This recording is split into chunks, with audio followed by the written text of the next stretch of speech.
खारगे जी, Sharad Pawar ji, Uddhav Thackeray ji, Stalin जी, चंपाई सोरेन जी, कल्पना सोरेन जी, तेजस्वी यादव जी, फरूक अब्दुल्ला जी, प्रकाश अंबेडकर जी, महबूबा मुफ्ती जी,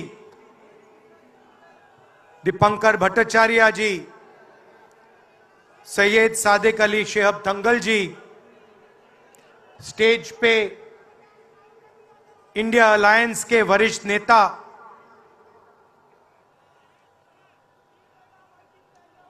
honourable CWC members, Congress और गठबंधन के प्यारे कार्यकर्ता, भाइयों और बहनों, देशवासियों, आप सबका यहां बहुत बहुत स्वागत।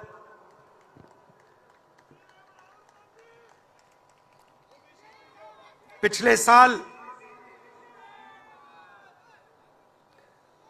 कन्याकुमारी से कश्मीर तक हमने यात्रा की।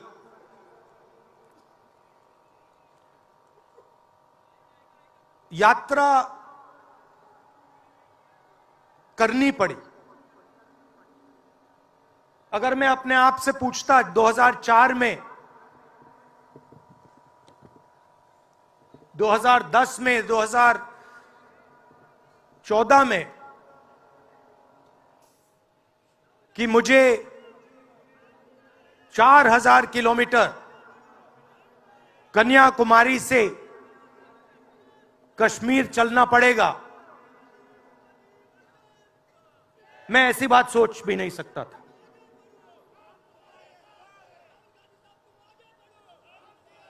ये यात्रा, शांत हो जाए, ये यात्रा हमें क्यों करनी पड़ी? क्योंकि देश का जो कम्युनिकेशन का सिस्टम है, चाहे वो मीडिया हो, सोशल मीडिया हो, वो आज देश के हाथ में नहीं है। जनता के जो मुद्दे हैं, बेरोजगारी, हिंसा, नफरत, महंगाई, किसानों के मुद्दे, अग्निवीर के मुद्दे, जवानों के मुद्दे, वो मुद्दे आपको मीडिया में नहीं दिखाई देंगे। तो हमने ये यात्रा करनी पड़ी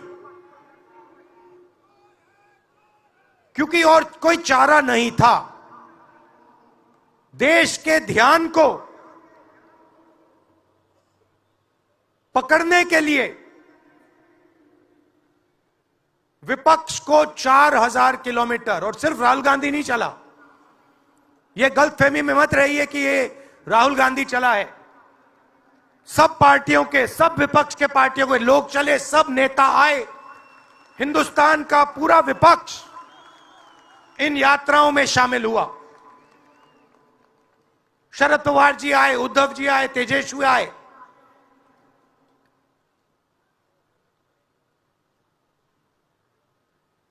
सोशल मीडिया में भी आप गलतफहमी में मत रहिए। किसी ने कहा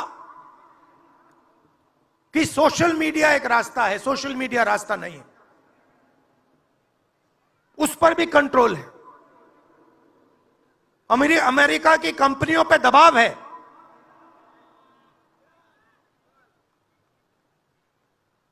तो काफी डिस्कशन होता है कि हम बीजेपी से लड़ रहे हैं।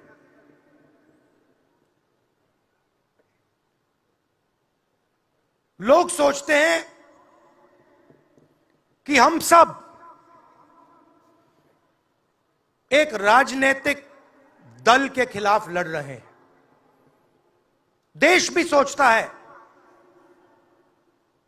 कि ये जो नेता स्टेज पे बैठे हैं अलग अलग पॉलिटिकल पार्टी से हैं, ये एक राजनीतिक पार्टी से लड़ रहे हैं। ये सच नहीं है, ये गलत है। हम राजनीतिक पार्टी से नहीं लड़ रहे हैं और यह समझने की जरूरत है। हिंदुस्तान के युवाओं को यह बात समझनी होगी। कोई और कहता है ये सब लोग एक व्यक्ति के खिलाफ लड़ रहे हैं, नरेंद्र मोदी के खिलाफ लड़ रहे हैं। नहीं, हम एक व्यक्ति के खिलाफ भी नहीं लड़ रहे हैं। ना हम बीजेपी के खिलाफ लड़ रहे हैं, ना हम एक व्यक्ति के खिलाफ लड़ रहे हैं।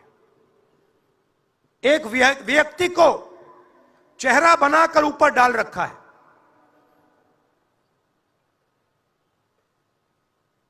हिंदू धर्म में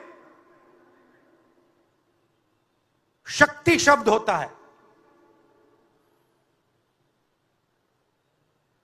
हम शक्ति से लड़ रहे हैं, एक शक्ति से लड़ रहे हैं। अब सवाल उठता है वो शक्ति क्या है? जैसे किसी ने यहां कहा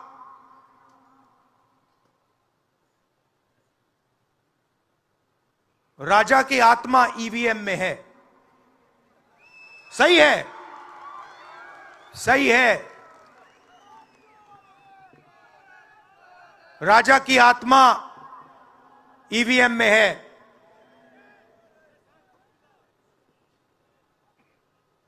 हिंदुस्तान की हर संस्था में है, ईडी में है, सीबीआई में है, इनकम टैक्स डिपार्टमेंट में है। एक वरिष्ठ नेता, नाम नहीं लेना चाहता हूं, इसी प्रदेश के एक वरिष्ठ नेता कांग्रेस पार्टी को छोड़ते हैं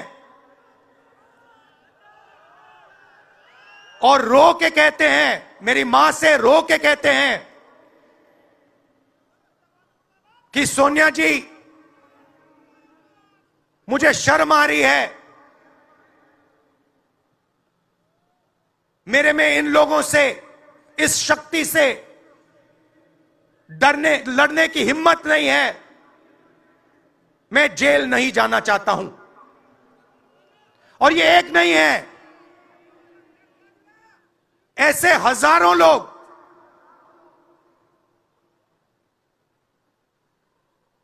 डराए गए हैं। क्या आप सोचते हो शिवसेना के लोग, एनसी के लोग ऐसे ही चले गए? नहीं, जिस शक्ति की मैं बात कर रहा हूं, उन्होंने उनका गला पकड़कर उनको बीजेपी की ओर किया है और वो सब डर के गए हैं।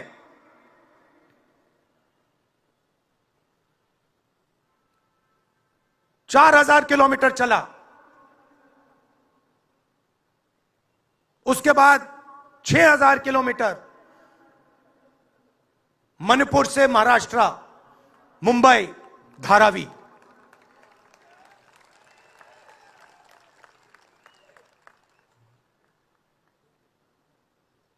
क्या मैंने देखा, क्या सुना, मैं आपको समझा नहीं सकता,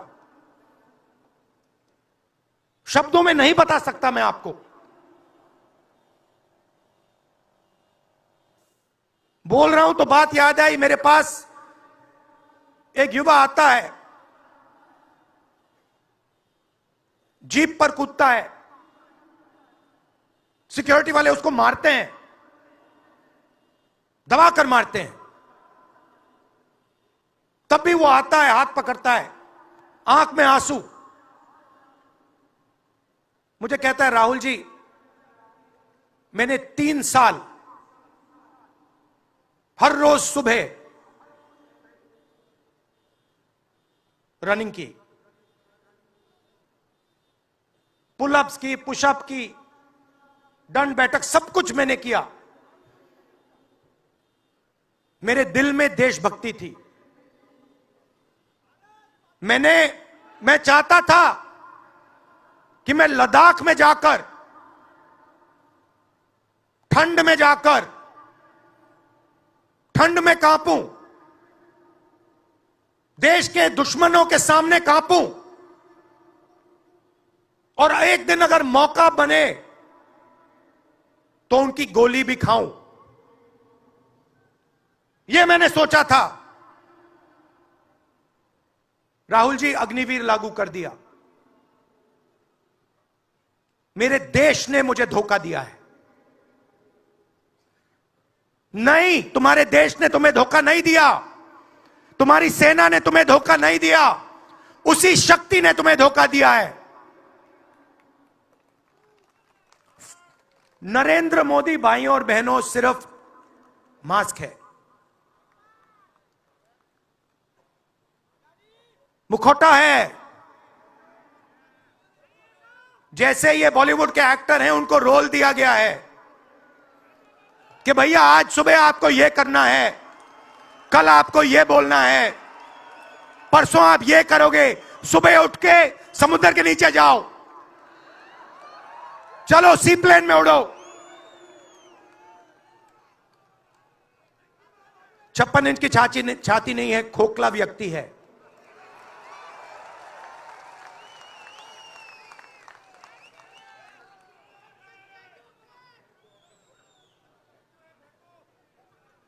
धारावी को देखिए आप। मुझसे पूछा गया कि ये जो यात्रा होगी कहां से कहां होगी। मैंने सोचा, एक बात क्लियर थी, मणिपुर से शुरू होगी। क्यों? वहां पे इसी शक्ति ने सिविल वॉर का माहौल बना रखा है। भाई भाई को मार रहा है, गोली मार रहे हैं, तो शुरुआत तो वहां से होगी। और फिर मैंने सोचा, अगर हिंदुस्तान को नया विजन देना है तो यात्रा धारावी में खत्म होगी। यह हुनर का कैपिटल है, हिंदुस्तान के टैलेंट का, स्किल का, हुनर का कैपिटल है। और इनको यहीं से, मुंबई से, इनके घरों से वही शक्ति इनको उठाकर बाहर फेंक रही है।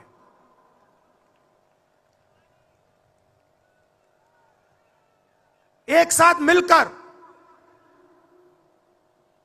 वही शक्ति इन लोगों की जिंदगी बर्बाद करने में लगी हुई है। मैं आपको इस स्टेज से बता रहा हूं, चाइना में एक शहर है, उसका नाम शेंजन है। सच्चा मुकाबला उस शहर से है जो आपको मीडिया में कभी कोई नहीं बताएगा। धारावी शेंजन का मुकाबला कर सकता है। बैंक के दरवाजे इन बच्चों के लिए खोलो, इन बच्चों को सरकार की मदद करो, और फिर देखो ये शेंजन का क्या करते हैं। उठा के परे कर देंगे शेंजन को ये लोग। Made in Mumbai, made in Dharavi, made in China को उड़ा के हटा देगा, परे कर देगा। मगर नहीं, 22 लोग हैं यहां पे, 22 लोगों के पास उतना ही धन है जितना हिंदुस्तान के 70 करोड़ लोगों के पास है।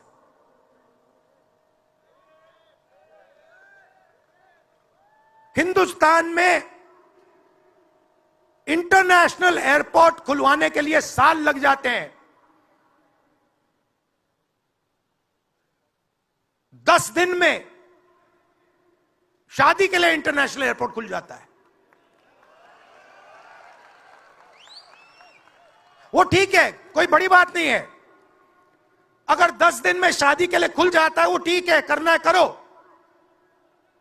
मगर बाकी हिंदुस्तान में भी तो खोलो, बाकी प्रदेशों में खोलो। इन्होंने क्या गलती की है?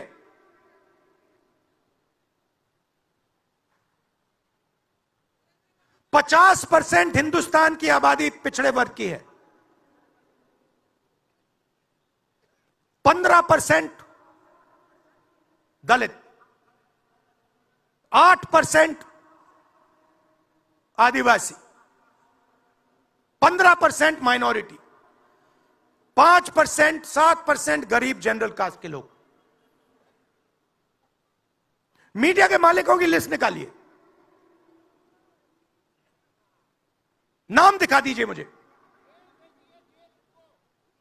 दलित का नाम दिखा दो, आदिवासी का नाम दिखा दो, पिछड़े का नाम दिखा दो लिस्ट में।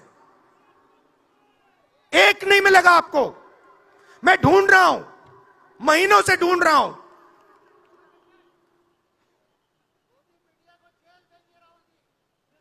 इनकी गलती नहीं है बेचारों की। जैसे मोदी जी मुखौटे हैं, जैसे उनका रिमोट कंट्रोल इनका भी है।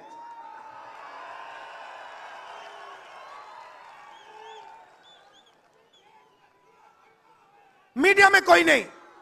हिंदुस्तान की सबसे 200 बड़ी कंपनियों की लिस्ट निकालिए, मालिकों की लिस्ट निकालिए। गरीब जनरल कास्ट का व्यक्ति का नाम बता दो मुझे, दलित का, पिछड़े का, किसी भी गरीब व्यक्ति का नाम बता दो, किसी भी पिछड़े का नाम बता दो 200 कंपनियों के मालिक की लिस्ट में। नहीं मिलेगा। 90 अफसर इस देश को चलाते हैं।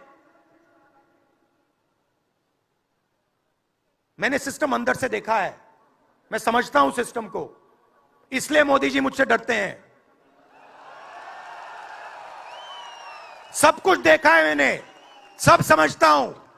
मैं अंदर बैठता था उसमें, सालों में अंदर बैठा हूं। कोई नहीं छुप सकता मुझसे, और मुझे दबा भी नहीं सकते हैं। मोदी जी को दबा सकते हैं तो 90 लोग हैं, उसमें 3 पिछड़े हैं, 3 दलित, 1 आदिवासी। फर्स्ट जनरेशन गरीब जनरल कास्ट का मुझे दिखा दो, उसमें एक नहीं मिलेगा। बजट में 100 रुपए खर्च होते हैं,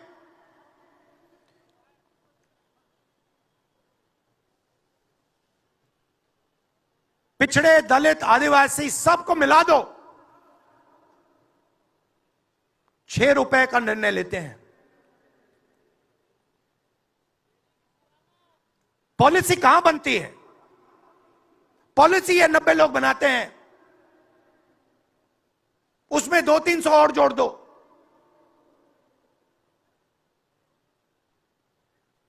उसमें 50-60 अरबपति जोड़ दो।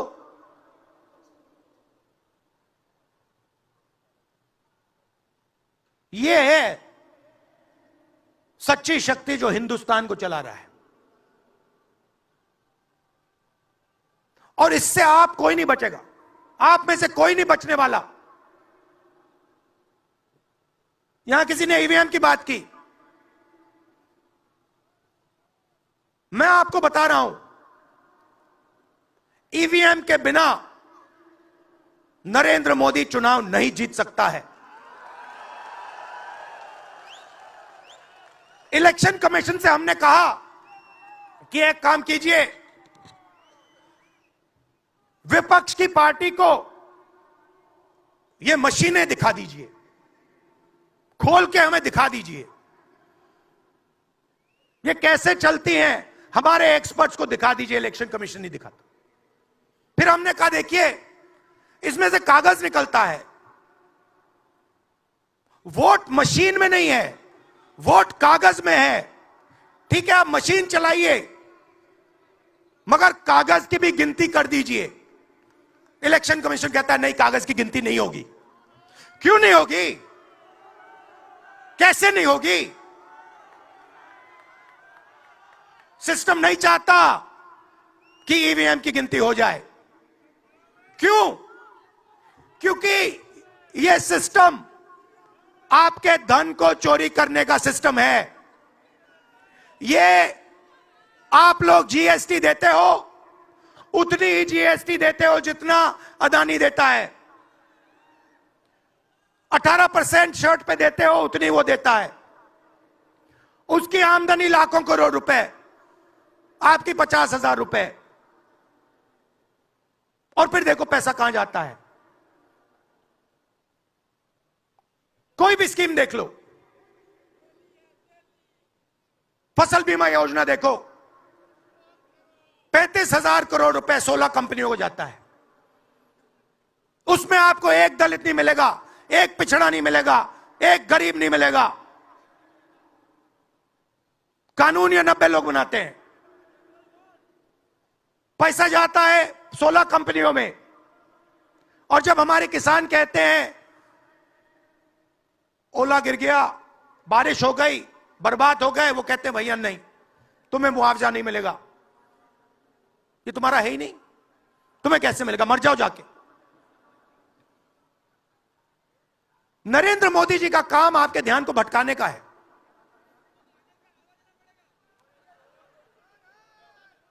कभी आपसे कहेंगे देखो देखो चाइना की ओर देखो, पाकिस्तान की ओर देखो। कभी मोबाइल फोन की लाइट ऑन कर देंगे, थाली बजाओ।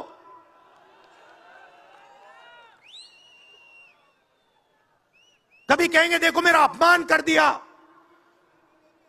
जैसे अभी किसी ने उनकी पत्नी के बारे में बोला, अब कहेंगे देखो मेरा अपमान कर दिया, ध्यान भटकाने के लिए। अब देखना होगा।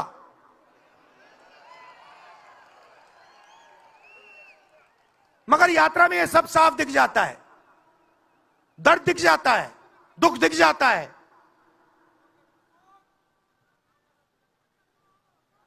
चालीस साल से सबसे ज्यादा बेरोजगारी हिंदुस्तान में आज है।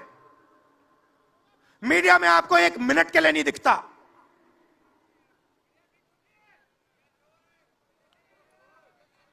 मोबाइल फोन आप देखते हो, चाइना का मोबाइल फोन, शर्ट खरीदते हो, चाइना की शर्ट, जूते खरीदते हो, चाइना के जूते। चाइना के युवा को फायदा हो रहा है, और किसको फायदा हो रहा है? और किसको फायदा हो रहा है? यह आपने कभी पूछा अपने आप से? जब चाइना का यहां माल बिकता है, सिर्फ चाइना को फायदा नहीं होता, हिंदुस्तान के अरबपतियों को भी फायदा होता है भाई और बहनों। इसलिए धारावी को कभी उठने नहीं देंगे। इसलिए धारावी को यह सरकार कभी सपोर्ट नहीं दे सकती।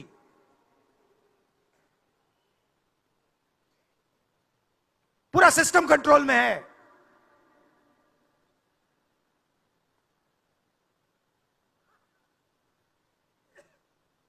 जब इनकी पहले सरकार आई, मैं आपको दिल की बात बताता हूं, पहले इनकी सरकार आई, अरुण जेटली मेरे पास आते हैं, कमरे में बैठते हैं और मुझे कहते हैं राहुल, ये जो लैंड एक्विजिशन का मामला है,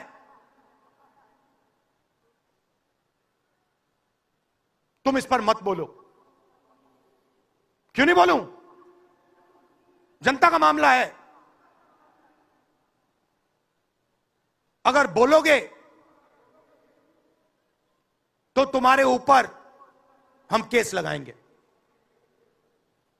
लगाओ केस, मुझे कोई फर्क नहीं पड़ता। क्या कर लोगे मेरा?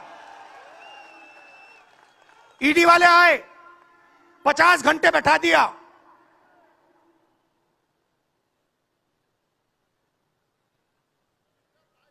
अंत में पता है क्या बोलता है ईडी का अफसर? मुझे पता है क्या बोलता है? कहता है राहुल जी, आप किसी से नहीं डरते हो, आप नरेंद्र मोदी को हरा सकते हो।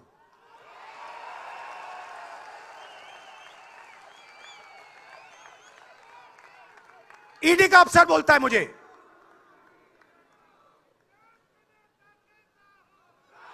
मगर मैं राहुल गांधी नहीं हूं। आप ये मत सोचो कि मैं राहुल गांधी हूं। आप ये मत सोचो कि उद्धव ठाकरे हैं। ये नहीं है, ये हिंदुस्तान की आवाज है। आप देखिए, हर प्रदेश से यहां लोग बैठे हैं। हर व्यक्ति ने अपनी यहां बात रखी। स्टालिन जी ने अपनी बात रखी, सोरेन जी ने अपनी बात रखी। ये हिंदुस्तान बोल रहा है। नरेंद्र मोदी जी की मीटिंग देखिए, वहां सिर्फ एक व्यक्ति बोलता है।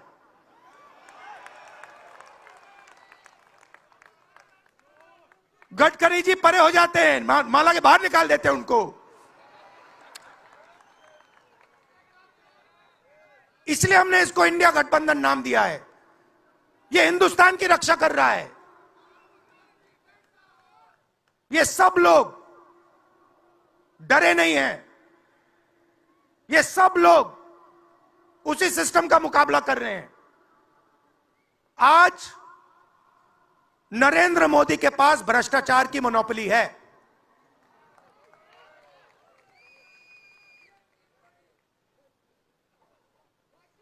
इलेक्टोरल बॉन्ड्स का सिस्टम निकाला। मैं आपको समझाता हूं। यहां पे जो छोटे छोटे सड़कों पे ना एक्सटॉर्शन चलता है, हफ्तेबाजी चलती है ना, वो नेशनल लेवल पे कर रहे हैं ये लोग।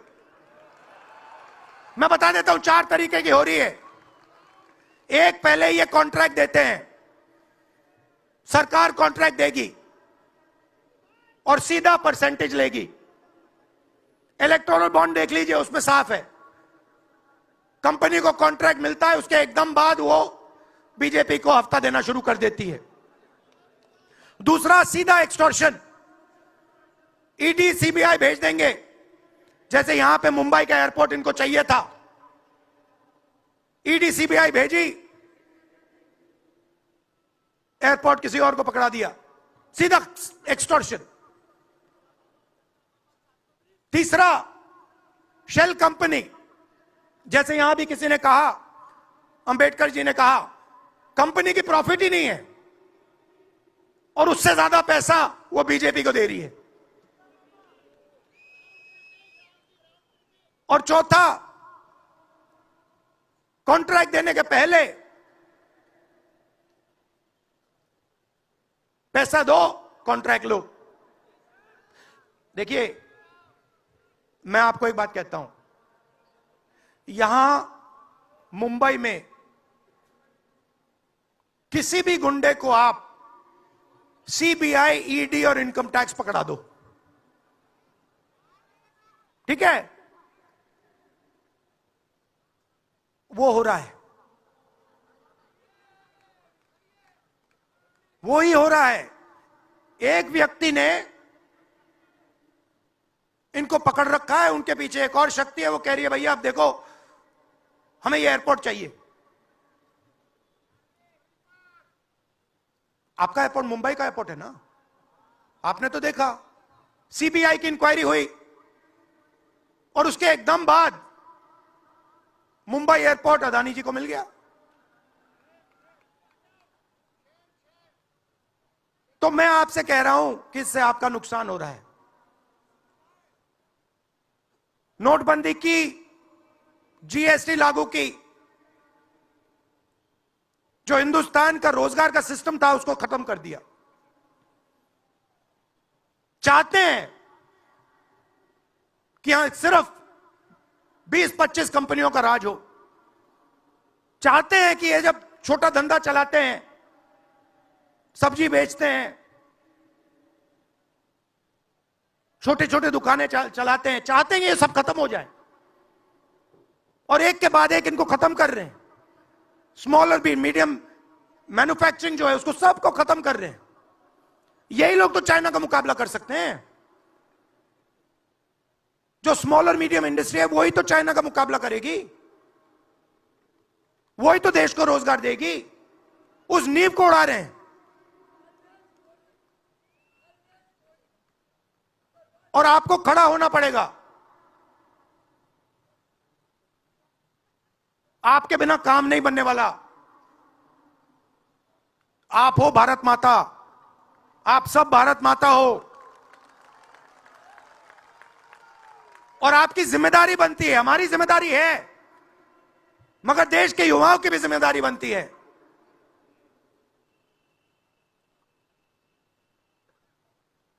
पूरा देश अग्निवीर के खिलाफ है। मैं 4000 किलोमीटर चला, एक युवा ने मुझे नहीं कहा कि अग्निवीर अच्छा लगता है। वो जो रो रहा था मुझे कहता है, राहुल जी मैं नहीं जाऊंगा, मैं नहीं जाऊंगा, मैं अग्निवीर नहीं बनूंगा। और फिर मुझे कहता है, राहुल जी जहां पे पहले हम दौड़ने जाते थे वो सब खाली पड़ा है। यात्राओं से मुझे बहुत सीखने को मिला, दर्द भी हुआ, चोट भी लगी,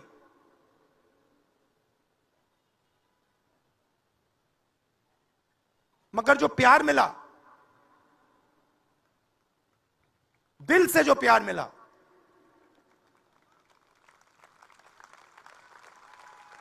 वो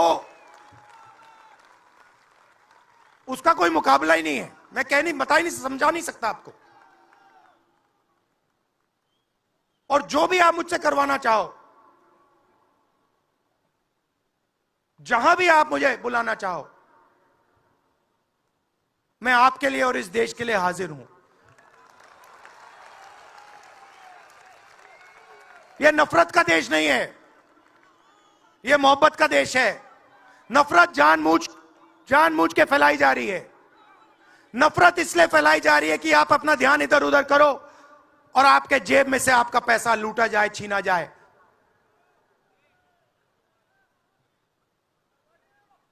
तो नफरत को नहीं फैलने दो।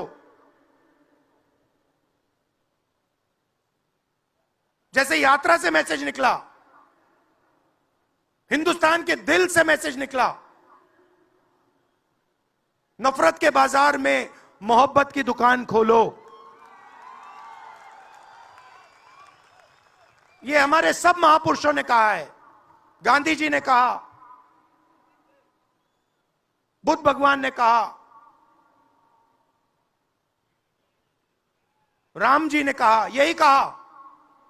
अगर राम का, बुद्धा का एक ही मैसेज है, नफरत के बाजार में मोहब्बत की दुकान खोलो। धन्यवाद।